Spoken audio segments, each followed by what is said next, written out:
નમસ્તે વિદ્યાર્થી મિત્રો, આર્ય એજ્યુકેશનમાં તમારું હાર્દિક સ્વાગત છે।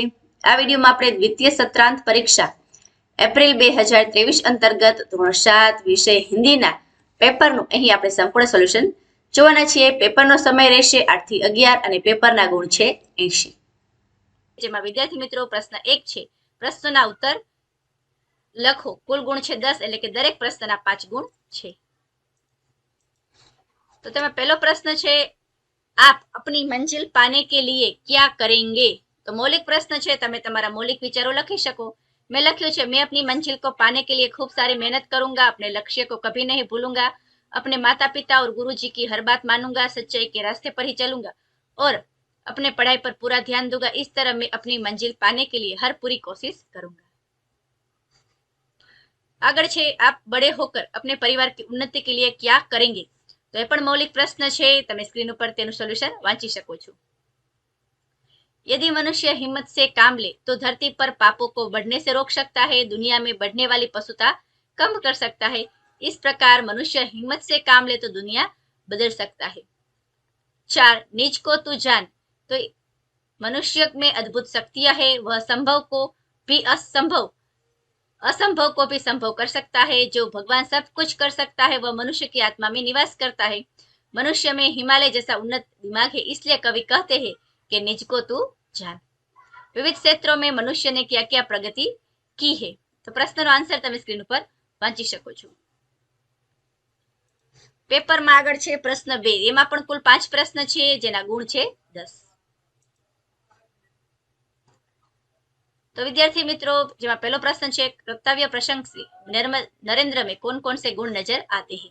तो कर्तव्य प्रसंग से पता चलता है कि नरेंद्र वस्तु की अपेक्षा व्यक्ति को अधिक महत्व देता था, उनकी दृष्टि में मानवता का स्थान सबसे ऊंचा था। बीजो प्रश्न है, आदमी सच्चा हीरा कब बन सकता है, जेनु सोल्यूशन तमे स्क्रीन पर वांची शको छो। प्रश्न 3, स्वच्छता रखने में आप किस प्रकार योगदान दे सकते हैं। 4, डॉक्टर कलाम ईमेल के माध्यम से हमें क्या संदेश देना चाहते हैं।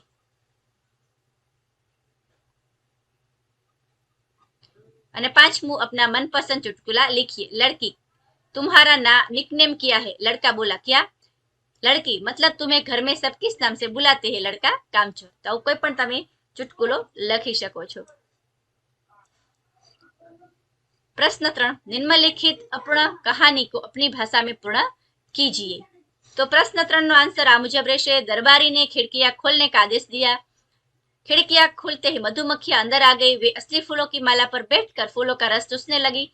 दरबारी ने कहा, यह असली फूलों की माला है। सभी बहुत प्रसन्न हो गए। उपयुक्त कहानी का तात्पर्य निकलता है कि जिस प्रकार असली फूल अपनी खुशबू फैलाता है, अच्छे इंसान भी अपने स्वभाव से सबका दिल जीत लेते हैं, तथा दिखावा करने वाले चाहे लाख दिखावा कर ले, सच तो सामने आ ही जाता है।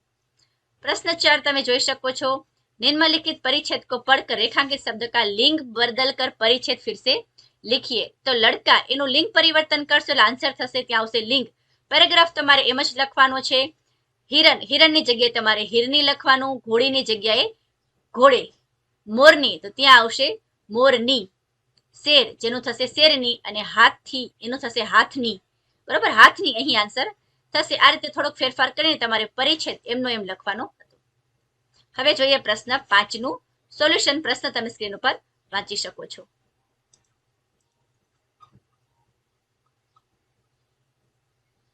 तो पहला वाक्य नो आंसर थसे, हमें किताब चाहिए। मेरे पास फूल की टोकरी है। फूलों नु थई जशे फूल। हम कोई वस्तु खरीदना नहीं चाहते, तो मैंने नु थई जशे हम। आप बाजार से अच्छी गुड़िया लाए है। गुड़िया जे पेपर में छे त्यां आ रीते पाछळ माथे चंद्रबिंदी નથી એટલે એક વચન થશે ને ગુડિયાની આ રીતે ચંદ્રબિંદી આપી એટલે તેનું બહુવચન થઈ જશે। અને છેલ્લો આન્સર રહેશે, वे घूमने जा रहे हैं। आगे छे विद्यार्थी मित्रों प्रश्न 6, परिच्छेद का मातृभाषा में अनुवाद कीजिए। तो परिच्छेद नो मातृभाषा में अनुवाद आ मुजब रहशे। मारा पिता तमारी सेना में सैनिक हता, तेमणे देशना रक्षण माटे पोताना प्राण अर्पण करी दीधा। आजे तेमने मरी गए 2 वर्ष થઈ ગયા। આ સમય હું અને મારી માતા કેવળ 2 પ્રાણી છીએ। આજે 3 મહિનાથી અમને બંનેને પેટ પર અન્ન મળવું મુશ્કેલ થઈ ગયું છે। આ સંસારમાં મનુષ્ય બધું જ સહન કરી લે, પરંતુ પેટની ભૂખ સહન કરી શકતો નથી. હું આવા વિચારમાં બેઠો હતો કે એક સૈનિક આવીને મને કહ્યું કે જો તું શિવજીનો વધ કરી દઈશ તો હું તને ધન આપીશ. મહારાજ, આ લાલચમાં પડીને હું આપની હત્યા કરવા માટે અહીં આવ્યો હતો, પરંતુ અચાનક એ જ વખતે આપની આંખ ખુલી ગઈ. એના પછી વિદ્યાર્થી મિત્રો છે પ્રશ્ન 7, ઉચિત વિરામ ચિહ્ન लगाकर वाक्य फिर से लिखिए. તો આ રીતે થશે. વલ્લભભાઈ કો હમ સરદાર કહતે હે, પૂર્ણ વિરામ. સત્ય ही ईश्वर છે તો એ વાક્યમાં રીતે અવતરણ ચિહ્ન આવશે. અહીં અલ્પ વિરામ ને ગાંધીજીને કહા ત્યાં પૂર્ણ વિરામ. संतोष दिन रात मेहनत करता है, पूर्ण विराम. वाह, અહીં આવશે ઉદ્ગાર ચિહ્ન. कितना अच्छा दृश्य है, पूर्ण विराम. छुट्टियों में आप कहाँ कहाँ घूमने जाते हैं, प्रश्न પૂછ્યો છે એટલે અહીં આન્સર આવશે પ્રશ્ન ચિહ્ન. એના પછી વિદ્યાર્થી મિત્રો છે પ્રશ્ન 8, शब्दों को उचित क्रम में रखकर वाक्य फिर से लिखिए. तो तेनो आंसर રહેશે मीना ने भिखारी को रोटी देने का अच्छा कार्य किया. नंदनवन तालाब में एक छोटा सा राजहंस था. परिश्रमी छात्र कभी असफल नहीं होते. चौथું वाक्य समारोह के मुख्य अतिथि कौन थे? माँ ने चाय में थोड़ा दूध डाला. આ રીતે તેનો ઉચિત ક્રમ થશે.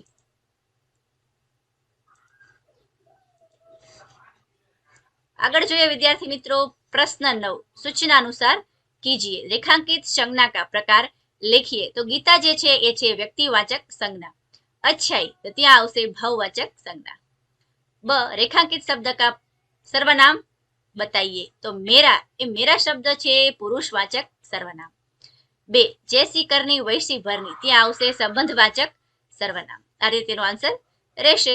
प्रश्न 10 માં સમાનાર્થી શબ્દ દેकर उसका वाक्य में प्रयोग कीजिए. तो कामयाबी તો તેનું સમાનાર્થી થશે સફળતા. તમે કોઈ પણ એનું મૌલિક વાક્ય લખી શકો છો. પુરખા તો એનું સમાનાર્થી શબ્દ છે પૂર્વજ, વૃદ્ધ, તો કોઈ પણ લખી શકાય.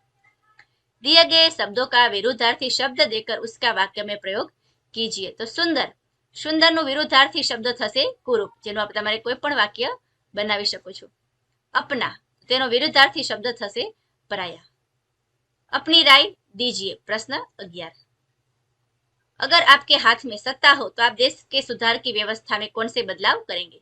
तो अगर मेरे हाथ में सत्ता आई तो मैं देश की सुरक्षा व्यवस्था मजबूत बनाऊंगा, सब कर्मचारियों से काम करवाऊंगा, देश की अर्थव्यवस्था मजबूत बनाऊंगा, शिक्षा में सुधार लाऊंगा, बेरोजगारों को नौकरी दूंगा, कृषि क्षेत्र में भी अपने देश को स्वनिर्भर बनाऊंगा. आवा તમે તમારા मौलिक विचारों लखी सको. देश की रक्षा के लिए लड़ने वाला सैनिक युद्ध में आहत होता है, वह अंतिम सांस ले रहा है, तो वो क्या सोचता होगा? तो वह सोचता होगा कि उसके शहीद हो जाने के बाद पता नहीं उसके बड़े माता पिता, पत्नी और बच्चे की क्या दशा होगी. सरकार उनकी मदद करेगी या नहीं? देश की रक्षा के लिए युद्ध में घायल होकर अंतिम सांस लेते हुए ये सब सैनिक सोचता है और अपने आप को धन्य भी समझता है. અને છેલ્લા પ્રશ્નમાં છે નિબંધ. બરોબર, એમાંથી તમારે કોઈ પણ એક નિબંધ લખવાનો હતો. તો વિદ્યાર્થી મિત્રો આ હતો ધોરણ 7 વિષય હિન્દીના પ્રેક્ટિસ પેપરનું સંપૂર્ણ સોલ્યુશન. અને વાર્ષિક પરીક્ષા માટે વિદ્યાર્થી મિત્રો તમને બેસ્ટ ઓફ લક.